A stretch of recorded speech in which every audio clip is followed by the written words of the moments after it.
Number 71 दिया गया है कि ए और बी के आय का अनुपात 5:7 है, मतलब 5x और 7x। दोनों की बचत 4000 और 5000 है। जब बचत बराबर ना हो तो हमारे पास कोई शॉर्टकट नहीं होता है, मतलब 4000 और 5000 है।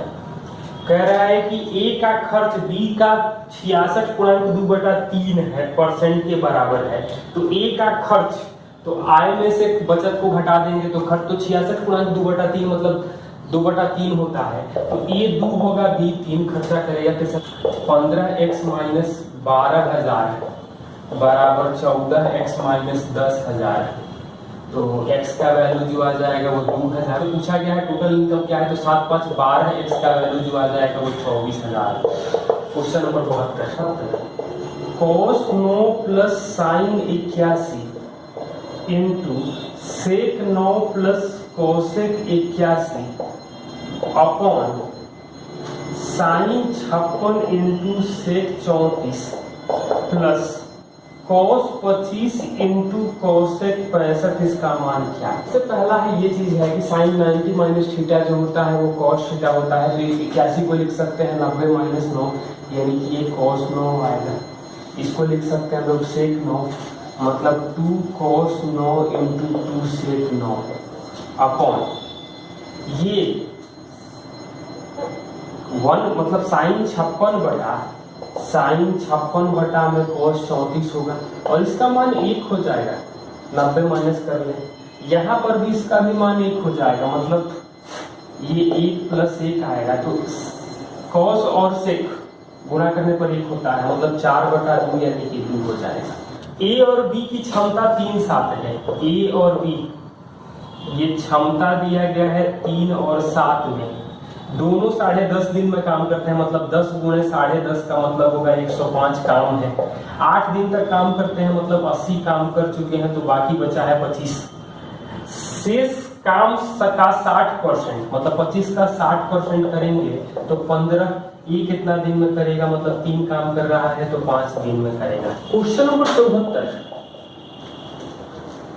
8.75% साधारण ब्याज की दर से 8400 रुपया 11046 हो जाता है। तो उसी ब्याज और उसी समय में 9600 रुपया का साधारण ब्याज क्या होगा। तो पहला हम लोग काम करें कि हमें ब्याज कितना मिल रहा है, तो 2646 कितने का, तो 8400 गुणे 100%, मतलब 21 से भाग दे तो 42 से भी काट सकते हैं, लेकिन 21 से ही हम लोग भाग दें। 21 2 6 यानी 4 63/2%, मतलब ये जो मिलेगा वो टाइम और रेट दोनों का एग्रीगेट, क्योंकि टाइम और रेट नहीं बदल रहा है तो हमें कोई जरूरत ही नहीं है। यदि हमें टाइम पूछा जाता तो 63/2 में 35/4 से भाग दे देते हैं तो हम टाइम मिल जाता, लेकिन हमें टाइम पूछा नहीं गया है, साधारण ब्याज पूछा गया है।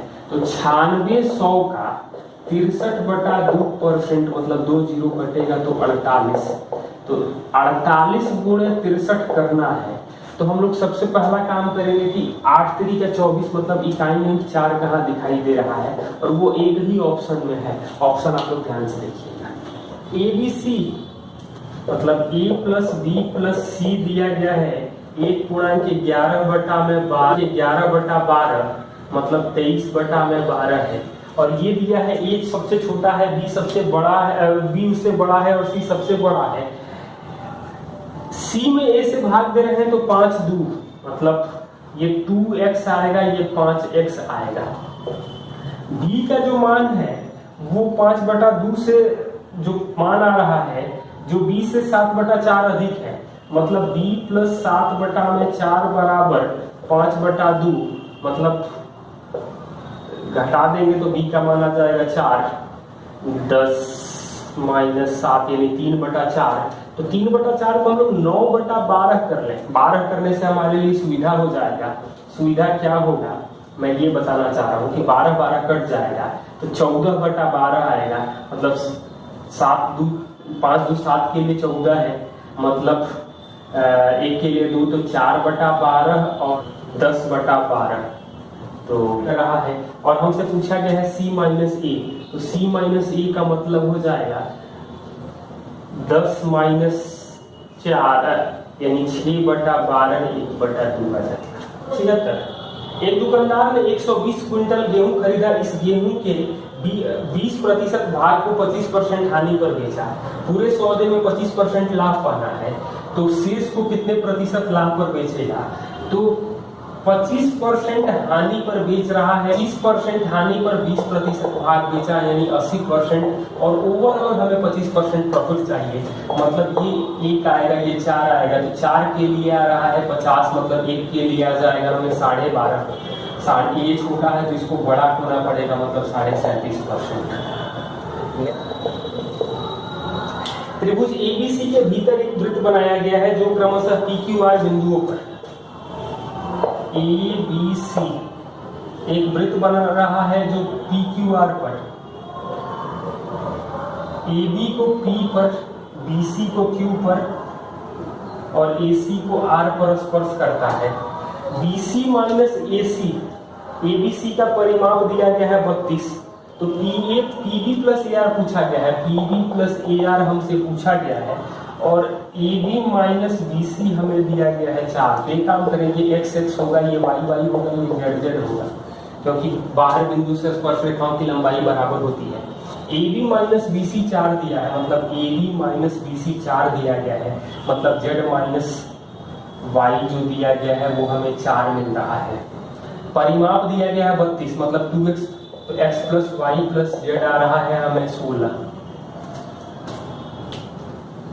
AB माइनस AC 2 दिया गया है, AB माइनस AC जो दिया गया है वो 2 दिया गया है, तो AB माइनस AC मतलब x माइनस y 2 दिया गया है, x माइनस y जो दिया गया है वो 2 दिया गया है। तो हम लोग x के जगह पे लिख सकते हैं y प्लस 2, y को रहने दें, z के जगह पे लिख सकते हैं y प्लस 4, ये आ रहा है 16, मतलब 4 2 6, तो y का मान आ जाएगा 10/3, y का मान 10/3 आ रहा है। हमसे PB प्लस AR पूछा गया है, तो PB मतलब x और AR का मतलब z, तो x प्लस z मतलब x प्लस z पूछा गया है, तो x का वैल्यू जो आ जाएगा वो 2 प्लस 10/3 और z का वैल्यू जो आएगा वो 4 प्लस 10/3, यानी कि 6 प्लस 20/3, तो 18 और 20 यानी 38/3। 58 दिया गया है हमें एक खोखले पात्र गोलार्ध है का आंतरिक और बाहरी त्रिज्याएं 6 और 7 है, मतलब स्मॉल r 6 है, कैपिटल R 7 सेंटीमीटर है, कैपिटल R 7 सेंटीमीटर। हमसे पूछा जो गया है कि इसका कुल पृष्ठीय क्षेत्रफल क्या होगा, तो एक अंदर होगा एक बाहर होगा, लेकिन एक कोर भी होगा, मतलब 2 पाई 6 का स्क्वायर 2 पाई 7 square plus pi 7 square minus 6 square, और जो ऑप्शन दिया गया है वो भी हमें पाई के टर्म में दिया गया है, मतलब 2 पाई कॉमन करेंगे तो 49 और 36 प्लस ये 13 पाई, तो 185 दूनी 170 और 13 मतलब 183 पाई आ जाएगा। Question number 79। ये फिगर हमें दिया गया है A 126, B 18, C 54, D 90, E 72। Total employ जो है वो है 2400। पूछ रहा है कि कितने कंपनियां हैं जिसमें 350 से 650 वर्कर काम करेंगे। 360 डिग्री आ रहा है 2400, मतलब 12 से भाग देंगे तो 3 डिग्री के लिए आ जाएगा हमें 20, मतलब लगभग हम बात करेंगे तो 18 मतलब 54, मतलब 360 होने के लिए ये 54 डिग्री होगा, और 660 होने के लिए 660 मतलब 33 से गुणा करेंगे मतलब 99 डिग्री, तो 99 से थोड़ा सा कम, स्लाइटली कम, ज़्यादा नहीं। 54 का मतलब है 54 से थोड़ा सा कम, तो 54 से थोड़ा सा कम एक जगह, 99 से थोड़ा सा कम मतलब 2 3, 100 से पार नहीं जाएगा, 18 मतलब 3 ऐसी कंपनियां हमें मिलेंगी। 9 अंकों की एक संख्या जो है वो 3 8 9 x 6 3 7 8 y 72 से विभाज्य है, तो √6x + 7y का वैल्यू क्या होगा। तो सबसे पहले तो वही का मान 4 हो जाएगा। 72 से कटने का मतलब है कि 9 से कटे चाहिए और 8 से कटना चाहिए। तो 8 के विभाजिता के नियम में आप लोग देख सकते हैं कि 784 8 से कटता है। आप लोग विभाजिता का नियम ध्यान से देखिए, मैं मुझे देख के मालूम है। तो 4 होगा, तो 3 8 11 9 20 6 26 3 29 29 7 36 और 12 48 मतलब 6 आ जाएगा। तो ये आ जाएगा 36 और 28 मतलब 64 का वर्गमूल जो आ जाएगा वो 8 आ जाएगा।